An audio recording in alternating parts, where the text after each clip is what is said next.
Je voudrais vous partager la petite histoire de cet après-midi. J'ai été rendre visite à une amie qui vient de donner naissance, qui a donné naissance il y a 3 jours à son 5e bébé. Et donc je suis arrivée chez elle avec des cookies, du lait d'or et plein de bonnes choses pour prendre soin d'elle. Et quand je suis arrivée, en fait, elle frissonnait. Elle me dit: Caroline, j'ai froid, je frissonne, je me sens pas dans mon assiette. Et en fait, on a tout de suite réalisé ensemble qu'elle était engorgée. En fait, elle était en pleine montée de lait. Et donc d'abord, je lui ai proposé de boire un mug de lait bien chaud, de lait d'or que j'avais amené et de prendre un cookies pour la réconforter. Et puis, je lui ai proposé de s'allonger sur son lit et sur le dos et de lui faire un massage de ses seins. Et donc, j'ai appliqué des compresses froides surtout sur le sein. Il y avait un des deux seins qui était beaucoup plus engorgé que l'autre. Donc j'ai commencé par appliquer des compresses froides sur ce sein-là, pendant que j'ai commencé à masser l'autre sein pour vraiment désengorger, pour aller drainer le liquide inflammatoire de l'engorgement. Je suis partie de l'auréole mammaire en faisant des petits ronds tout simplement, ok, pour vraiment aller drainer ce liquide inflammatoire vers les ganglions de l'aisselle, en fait, vers le système lymphatique. Les seins sont surtout drainés au niveau de l'aisselle. Et donc voilà, je suis vraiment partie de l'auréole mammaire vers l'aisselle. Et donc voilà. Et puis une fois que le premier sein a été déjà plus souple, moins douloureux, etc., j'ai enlevé les compresses froides du sein qui étaient beaucoup plus engorgées. J'ai remis de l'eau froide et je les ai bien serrées de nouveau. Et j'ai remis sur le sein que je venais de masser et je me suis occupée de l'autre sein qui était beaucoup plus engorgé.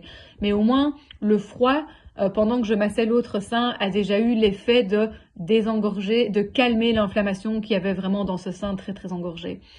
Et quand je suis partie de chez elle, et en fait je lui ai dit, écoute, voilà, mets-toi sur le dos, ferme tes yeux, t'es pas obligé de me parler, tu peux vraiment profiter de ce moment pour te reposer.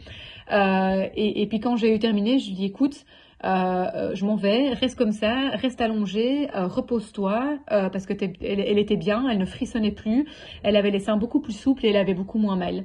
Et donc voilà, je lui ai proposé de se reposer et je lui ai dit, écoute, voilà, dès que bébé voudra téter, comme tes seins sont beaucoup plus souples, ça va l'aider aussi à mieux téter.